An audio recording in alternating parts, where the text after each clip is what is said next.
Hari ini kita kedatangan tamu istimewa, narasumber kita.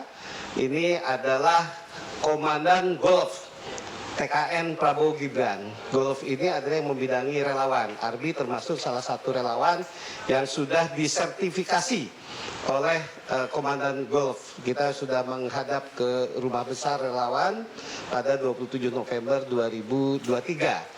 Nama beliau tidak asing lagi, namanya Haris Rusli Moti. Inilah beliau ini kan. Kalau sering muncul di TV ya beliau ini kan.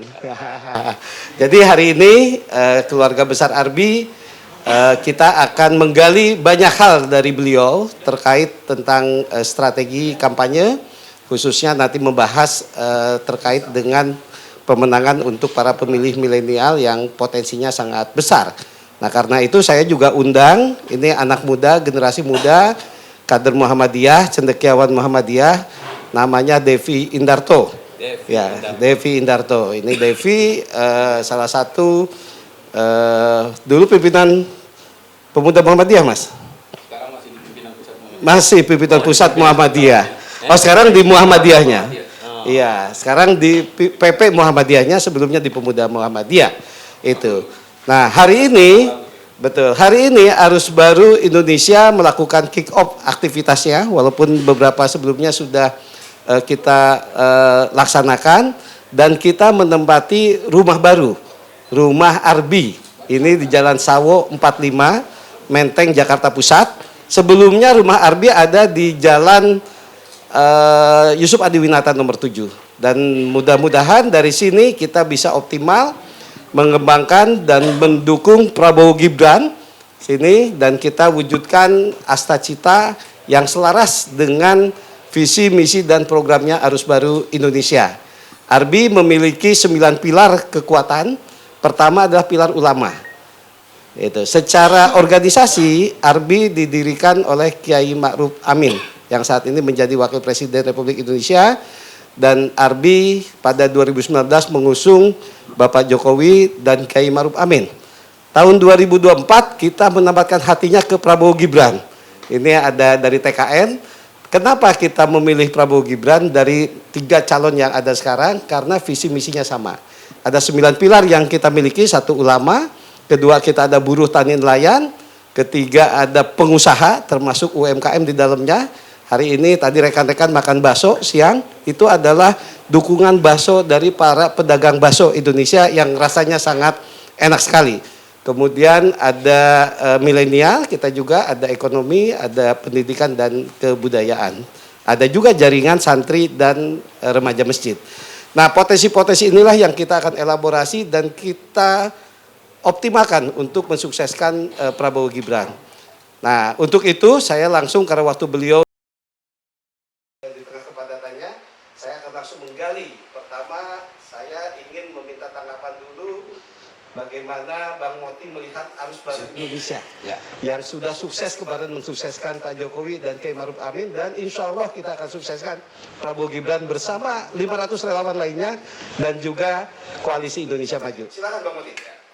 Bismillahirrahmanirrahim. Assalamualaikum warahmatullahi wabarakatuh. Terima kasih sobat-sobat dari Arus Baru Indonesia atau disingkat ARBI. Saya secara pribadi maupun mewakili tim kampanye nasional Prabowo Gibran mengucapkan selamat atas kick off atau dimulainya kampanye yang dilakukan oleh teman-teman atau sobat-sobat ARBI atau Arus Baru Indonesia dengan markas di pusat Jakarta ini, di Menteng ini.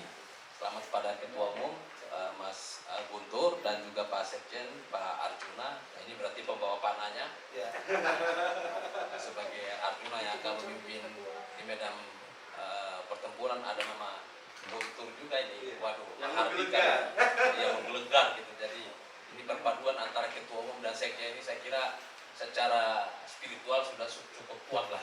Mudah-mudahan ini menjadi satu kekuatan dan daya energi yang baru yang bisa memenangkan dan dapat memenangkan Pak Prabowo dan Mas Gibran di Pilpres 2024 nanti. Selamat ya kepada kawan-kawan semua. Dan terima kasih sudah mengundang saya ke sini. Mudah-mudahan insya Allah diskusi kita hari ini bermanfaat. Yang kedua kepada Pak Nyoman dan juga Mas Devi ya, dan seluruh rekan-rekan sekalian yang hadir di sini. Terima kasih. Yang pertama yang perlu saya tekankan dalam menghadapi Pilpres 2024, Pak Prabowo selalu menyampaikan pesan kepada kami untuk diteruskan kepada seluruh komunitas relawan agar kita menghadapinya dengan cara-cara yang sejuk, dengan cara-cara yang rukun dan damai.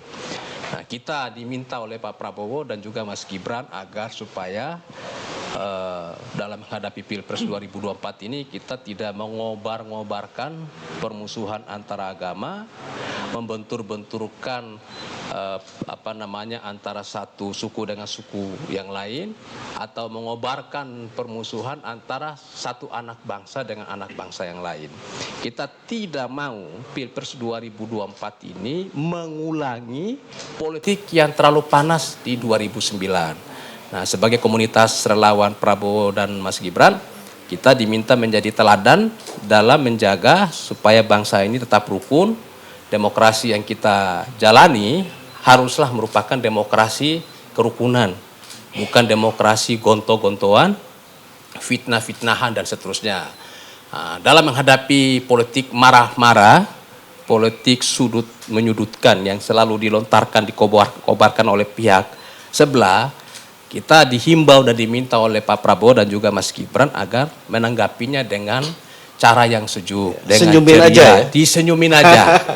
Jadi fitnah itu akan berlalu dengan sendirinya jika kita menanggapinya dengan cara yang sejuk, dengan cara yang terukur lah. Tidak perlu kita menghadapi atau menanggapi segala macam hoax, fitnah atau pernyataan yang menyudutkan Pak Prabowo dan Mas Gibran dengan malah membuat pernyataan yang konfrontatif balik atau provokasi balik.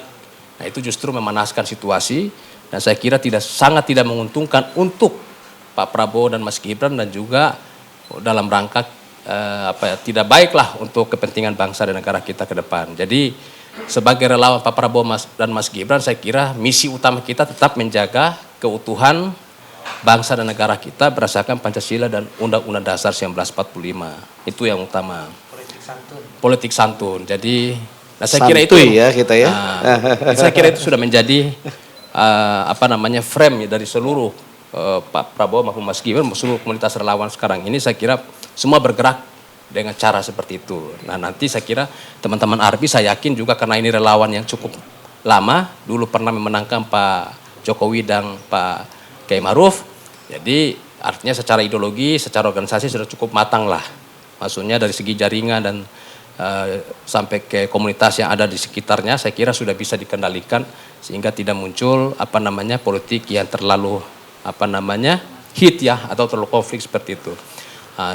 Saya ingin menekankan sekali lagi bahwa Pancasila yang kita anut itu atau yang menjadi landasan filosofi kita berbangsa itu pada prinsipnya Pak Joman dan Mas Guntur itu menganut apa yang saya sebut sebagai peaceful management.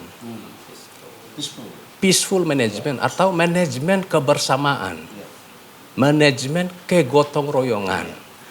Manajemen kerjasama atau kolaborasi antara satu agama dengan agama yang lain, antara satu suku dengan suku yang lain, antara satu golongan atau mazhab agama dengan golongan atau mazhab agama yang lain. Jadi Pancasila yang menjadi filosofi kita berbangsa itu sama sekali tidak menganut manajemen by konflik yang dipakai oleh negara-negara barat. Ideologi-ideologi dari barat, baik kapitalisme maupun komunisme itu menganut manajemen by konflik yang membenturkan antara kelas atau antara golongan. Sementara Pancasila itu tidak menganut manajemen by konflik. Pancasila tidak mengenal manajemen membentur-benturkan antara satu agama dengan agama yang lain, mengadu domba antara satu suku dengan suku yang lain, atau membentur-benturkan antara satu masyarakat dengan masyarakat yang lain. Pancasila itu pada prinsipnya itu adalah satu filosofi yang hidup, kata Bung Karno itu, yang hidup, yang digali di tengah masyarakat, yang memang masyarakat kita itu memang sejatinya itu pengen hidup rukun, pengen damai. Walaupun perbedaan dan keragaman yang sudah menjadi takdir Tuhan ini ada di sekitar kita, tapi kita tidak ingin menjadikan keragaman dan perbedaan itu sebagai hambatan atau ancaman. Nah disitulah sebetulnya letaknya Pancasila dibanding ideologi yang lain. Nah dalam menghadapi situasi global skala ini pun saya kira ke depan ini, makanya di Asta Cita kalau nggak salah, poin satunya itu Pancasila universal. Pancasila universal itu maksudnya dalam menghadapi kebangkrutan dari konsensus lama, kebangkrutan dari dua ideologi lama yang selama ini menguasai dunia, baik kapitalisme maupun komunisme. Ke depan itu sebetulnya, jika nanti insya Allah Pak Prabowo sama Mas Gibran terpilih menjadi presiden, Pancasila bukan sekedar menjadi filosofi dan landasan kita berbangsa, tapi Pancasila sebagaimana cita-cita Bung Karno akan ditempatkan, diperjuangkan sebagai piagam universal yang melandasi hubungan antara satu bangsa dengan bangsa yang lain, hubungan antara satu negara dengan negara yang lain, terutama dalam menghadapi disrupsi sekarang ini. Betul. Jadi itu sebetulnya kunci, landasan utama Dan dalam cikal bakalnya disosialisasikan di Asia Afrika. di Asia Afrika tahun Iya. 1955. Betul. Dan pidato Bung Karno soal Pancasila sebagai piagam universal itu, saya kira sekarang menemukan momentumnya. Ya. Dan hari ini Pak Prabowo di Asta Cita di poin 1 itu menempatkan Pancasila universal. Maksudnya Pancasila ini akan menjadi sintesa. Kata Soekarno itu menjadi sintesa antara benturan, tesa antitesa antara dua ideologi besar yang sekarang ini sedang bertarung. Nah, barat maupun timur. Jadi ini yang menjadi keinginan besar bangsa kita ya. Kekuatan besar bangsa kita untuk memimpin dunia. Jadi kita ketika Pak Jokowi mentancapkan kita menuju Indonesia Emas, Indonesia yang lebih maju ke depan, maka sebetulnya dari sisi aspek ideologisnya tadi itu. Nah, dalam konteks ini kita sebagai relawan, komunitas relawan pendukung Pak Prabowo dan Mas Gibran, nah kita harus memahami bahwa landasan kita berjuang secara ideologi ya ini. Itu dulu, jangan sampai ikut Pak Prabowo, ikut Mas Gibran, tapi ideologinya lain. Nah, ini penting ini. Berbeda cara pandang dalam soal Iya, landasannya. betul. Nah, yang penting kita bereskan dulu lah bahwa landasan kita berbangsa, bernegara itu sejalan dengan landasan berbangsanya bangsa Indonesia dan diyakini oleh calon presiden kita dan calon wakil presiden kita Pak Prabowo dan Mas Gibran. Jadi itu poin pertamanya. Betul. Itu yang sebenarnya kenapa Pak Prabowo kampanyenya tidak pakai marah-marah, tidak menjelekkan orang lain, tidak mengadu domba, tidak membakar atau mengompori.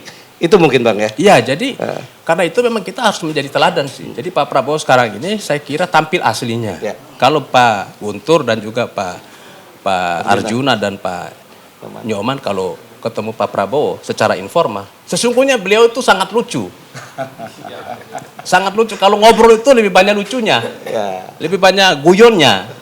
Namun Inilah real Prabowo itu ya? Iya, itu aslinya beliau kayak begitu. Kalau beliau pidato di podium itu karena beliau sebagai pemimpin dan orator yang memang betul, berapi-api. Berapi-api gitu loh. Beliau sangat mengagumi Bung Karno. Ya. Sangat mengagumi Bung Karno dan sangat banyak membaca seluruh pikiran-pikiran Bung Karno. Jadi benar kalau Pak Prabowo itu penerusnya Bung Karno. Bung Karno ya. Kalau menurut saya dari Betul. pikiran-pikiran besar Pikirannya, visi misinya. visi misi beliau sama Betul. Pak Jokowi Iya. sama Pak Prabowo ini Betul. benar-benar mengaktualisasikan dan mengadaptasikan gagasan besar Bung Karno di dalam era yang sekarang ini. Iya. Kayak misalnya contoh hilirisasi. Iya. Yang itu saya sendiri sebagai orang yang lama jadi aktivis, saya cukup kaget ya dengan gagasan ini, hilirisasi di 21 komoditi. Iya. Itu luar biasa menurut saya. Luar biasa. Itulah trisaktinya bangsa Betul. kita. Berdikari. Kalau itu bisa kita wujudkan. Bukan kalau 21 itu luar biasa ya. 7 sampai 8 komoditi bisa dihilirisasi saja. Itu kayak apa kayanya bangsa kita. Kita Dan tidak itu perlu bisa lagi berapa kirim ribu TKI ke nilai luar negeri. kalinya, nilai tambahnya berkali-kali lipat kan? Nilai Iya, tambahnya berkali-kali lipat Betul. dan uangnya berputar di dalam Berputar negeri. di dalam negeri. Gak kayak sekarang kan. Iya. Ekspor bahan baku keluar uangnya nyangkut Iya, uangnya di luar. negara tetangga, Betul. nggak balik ke sini. Jadi ekspornya makin tinggi, cadangan devisanya segitu aja. Iya. Nah, dan itulah maksud saya yang kita butuhkan sekarang itu Iya. pemimpin yang melanjutkan, Betul. bukan mengubah. Iya. Sebetulnya Apalagi menghentikan yang lama, apalagi menghentikan yang bikin lama, yang karena baru. Gagasan soal hilirisasi misalnya. Ini gagasan besar yang mestinya itu menjadi satu agenda besar seluruh rakyat Indonesia. Ya. Bukan hanya 1-2 kelompok atau 1-2 partai. Ya. Seluruh rakyat Indonesia harus bahu-membahu mewujudkan gagasan hilirisasi ini. Karena ini gagasannya Bung Karno dulu yang soal Trisakti itu cuma diaktualisasikan dan diadaptasikan di dalam model yang baru, yang lebih modern, yang sesuai dengan situasi sekarang ini. Karena kalau sekarang ini kita bicara dengan seperti arus baru. Itu ya. Saya betul. dulu waktu Pak Jokowi maju di Gubernur DKI, Ya. masih bisa cek di Google. Gubernur DKI pertama waktu Pilkada tahap 1, Ya. saya menulis karena waktu itu saya sangat mengkritik keras Pak SBY, saya ingin ada satu perubahan lah Ya. zaman itu. Saya menulis Jokowi antitesa SBY arus baru Indonesia. Waduh. Saya kaget, maka saya datang ke Ini sini. visinya sama ternyata. Saya datang Iya, ke sini. kan? Iya. Walaupun saya sepenuhnya tidak mendukung Pak Jokowi berikutnya, tapi pertama kali Iya. yang menulis Jokowi antitesa SBY arus baru Indonesia itu saya. Ya. Bisa cek di Google. Luar biasa Tulisannya ini. itu. Jadi, nah sekarang ini saya kira yang penting seperti yang selama ini diketahui, Pak Prabowo itu ingin, jadi 3 hal sebetulnya. 3 hal, yang pertama yang dibutuhkan itu kepastian. Oke. Yang kedua yang dibutuhkan itu adalah ketegasan. Ya. Yang ketiga keberlanjutan. Keberlanjutan. Oke. Jadi tiga hal ini sesuatu yang satu keutuhan. Kita perlu kepastian untuk melanjutkan ini. Ya. Supaya rakyat dan juga investor segala macam itu tidak bingung. Ya. Punya kepastian. Kepastian Ada hukum, kepastian ya kan? hukum Kepastian semuanya. ekonomi ya, Nah, betul. Kepastian itu mencakup banyak hal ya, Iya. soal stabilitas segala Tidak macam. PHP lah ya, Tidak harus PHP. pasti. Jadi kalau perubahan itu artinya kan kita memutar balik. Betul. Ini jalan tol sudah dibikin 100 km.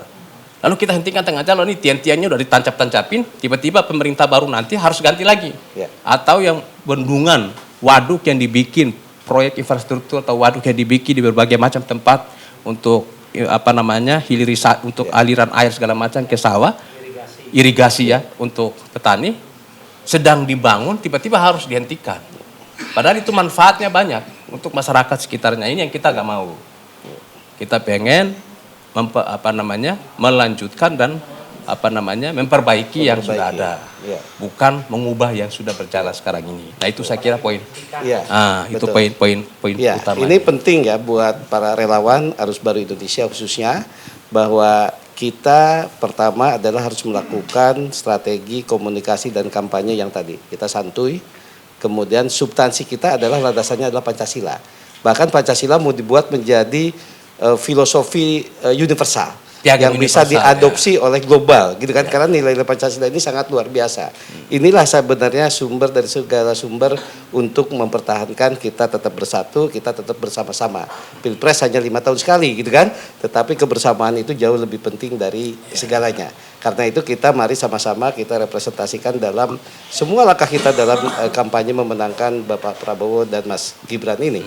Nah, kedua adalah salah satu substansi program yang ini yang akan membuat Indonesia makin mandiri, Indonesia berdikari adalah hilirisasi. Tadi Bang Moti menjelaskan betul, dari 21 sektor, hilirisasi ini turunannya banyak sekali. Dan nilai tambahnya akan sangat banyak, bukan hanya nilai tambah ekonomi, nilai tambah sosial, bahkan nilai tambah lingkungan. Karena ketika ini dikendalikan di dalam negeri, semuanya bisa kita monitor. Kemudian penyerapan lapangan kerja. Kita mengalami bonus demografi. Kalau salah-salah mengelolanya ini akan menjadi bom waktu, akan menjadi beban. Tetapi kalau kita siapin lapangan kerjanya dengan hilirisasi ini luar biasa ini, Bang Moti. Jadi ini substansi-substansi yang harus kita samakan sehingga gerak langkah Arbi pun nanti akan seperti yang disampaikan Pak Prabowo yang melalui Mas Moti nanti disampaikan tadi ulang gitu kan. Itu Bang ya. Jadi, nah, tentang bonus demografi ini. Jadi situasi sekarang ini memang pertama itu dicirikan oleh bonus demografi. Ya. Nah, bonus demografi ini sebetulnya pada ujungnya itu membentuk atau menghasilkan apa yang disebut sebagai shifting demografi. Shifting demografi, oke. Peralihan kekuatan Ya. demografi. Nah, dari generasi senior, dari generasi senior kayak saya ini, ya. Pak Nyoman, juga Pak ya. Guntur masih Baby tengah-tengah boomer. ya. Baby boomer saya kira. tengah-tengah. Nah, ini beralih ke generasi milenial dan Gen Z. Iya. Mereka yang berumur antara 17 sampai 39 Iya. tahun. Mereka ini yang Mana ini milenial, coba di depan semua nih. Tadi ada tuh. mereka ini yang di pemilu 2024 nanti itu hampir 56%. Mereka menjadi kekuatan hari ini. Ya. Menjadi kekuatan bukan sekedar Iya. pemilih Betul. sebagai pemilih terbesar, tapi juga menjadi faktor ekonomi karena Iya. pengguna gadget terbesar itu dari kalangan mereka. Kedua baru mama. Milenial. Betul. Gadget, Baru ya, gadget. pengguna Iya. gadget terbesar itu Iya. kalangan milenial ini. Mereka Iya. yang menggunakan. Jadi kalau sekarang itu yang membedakan salah satu yang membedakan generasi Z dengan kolonial kayak kita Iya. ini. Kalau generasi Z kemana-mana sudah nggak bawa dompet, Pak. Nah itu. Kalau kita kan masih ada Iya, ATM-nya, cashless. apanya. Dan nggak bawa uang cash dia. Nggak bawa Bawa uang cash. cash, ya. Nah itu. Iya, Nah, iya. mereka ini adalah kekuatan utama hari ini. Betul. Mereka yang akan menjadi generasi penerus. Mereka ini saya sebut sebagai generasi Gibran. Ya. Gibran itu ada dua suku kata. GIB dan RAN. RAN itu running. Waduh, luar biasa ini. GIB itu generasi Indonesia baru. Wah. Arus baru. Arus baru ini. RAN itu running. Running. Bangkitnya generasi Generasi Indonesia, Indonesia baru, baru. yang akan memimpin dunia menempatkan Pancasila sebagai filosofi dan piagam universal. Luar biasa. Luar ini. Itu nama Gibran ya. Iya, generasi Indonesia baru. Artinya Generasi. transformasi. Transformasi. Transformasi ini harus baru. Nah, harus Arbi harus menjadi motornya ini. Harus ada lompatan besar. Ada lompatan besar Lompatan gitu kan. besar. Ini luar biasa ini. Nah, tadi disampaikan bahwa 60%-an itu adalah 56%. 56% itu adalah generasi milenial. Bagaimana Bang untuk menjaring mereka supaya turut mendukung Prabowo? Walaupun dalam survei-survei Pak Prabowo ini justru dipilih terbanyak oleh generasi Z dan generasi milenial. Luar biasa ini. Generasi Gen Z sama milenial ini memang secara psikografis cukup berbeda dengan kita. Kalau kita ini kayak saya, Mas Guntur, Mas Arjuna ini juga Pak Nyoman ini, kalau nggak ada masalah kita cari masalah. Apalagi aktivis. Apalagi aktivis. Kita kan supporting aja bang. Kalau nggak ada masalah dari luar, kawan sendiri pun dicari-cari masalah. Nah, itu generasi kolonial kayak kita ini. Nah, kalau generasi Z dan milenial ini rata-rata mereka secara psikografis itu membutuhkan satu kepastian. Dia tidak pengen sesuatu yang kalau terjadi perubahan itu berdampak pada stabilitas dia. Iya. Kalau kita kayak generasi kita ini, kalau kita ini hidup terlalu stabil kayaknya kurang nyaman. Harus ada Kurang guncangan-guncangan tantangan, ya? gitu loh. Nah, kalau mereka enggak, mereka bukan generasi yang seperti kita yang pengen guncangannya.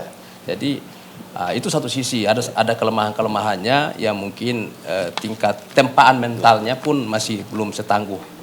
Nah, oleh karena itu dengan munculnya Mas Gibran ini saya kira akan menempa generasi baru ini.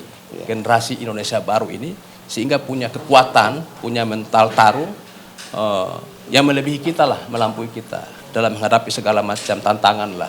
Jadi memang ciri khas anak muda itu kan salah satunya itu yang paling utama itu kan keberanian. Ya. Saya dulu zaman 97-98 baru 20-an tahun. Ya. Saya yang pimpin perlawanan melawan Pak Harto dulu di UGM di Jogja dulu. Yang paling depan kita. Itu ciri khasnya. Ya. Anak muda itu pasti utamanya berani. Ya. Nah, Mas Gibran ini sudah cukup berani. Nah, sekarang ini kita butuh yang berani bukan satu orang. Harusnya seluruh anak-anak muda ini harus berani tampil. Iya. Di belakang Mas Gibran bersama Mas Gibran Betul. ini. Jadi saatnya anak muda sekarang. Saatnya itu anak milenial muda ini harus di depan Ini, tampil. Kemarin saya sarankan supaya nanti insya Allah yang mendampingi Mas Gibran Pak saat debat ya anak-anak muda semua lah. Karena ini eranya mereka nih. Ya kan? Era kita udah masih ada, masih 49 masih cukup lah. Tapi maksudnya yang pegang kekuatan hari ini tuh Gen Z dan milenial ini, mereka yang pegang handphone semua, Pak. Iya. Kita Jadi ini kalau pegang ada handphone yang- cuma pegang untuk WhatsApp aja. Iya. Kalau yang pegang semua akun-akun media sosial ini, sekarang ini ya teman-teman di Gen Z dan milenial. Bayangkan aja kalau ada 200 Gen Z dan milenial aja. Tiap hari dia nge-repost. Iya. Kurang apa tuh daya tempurnya? Betul.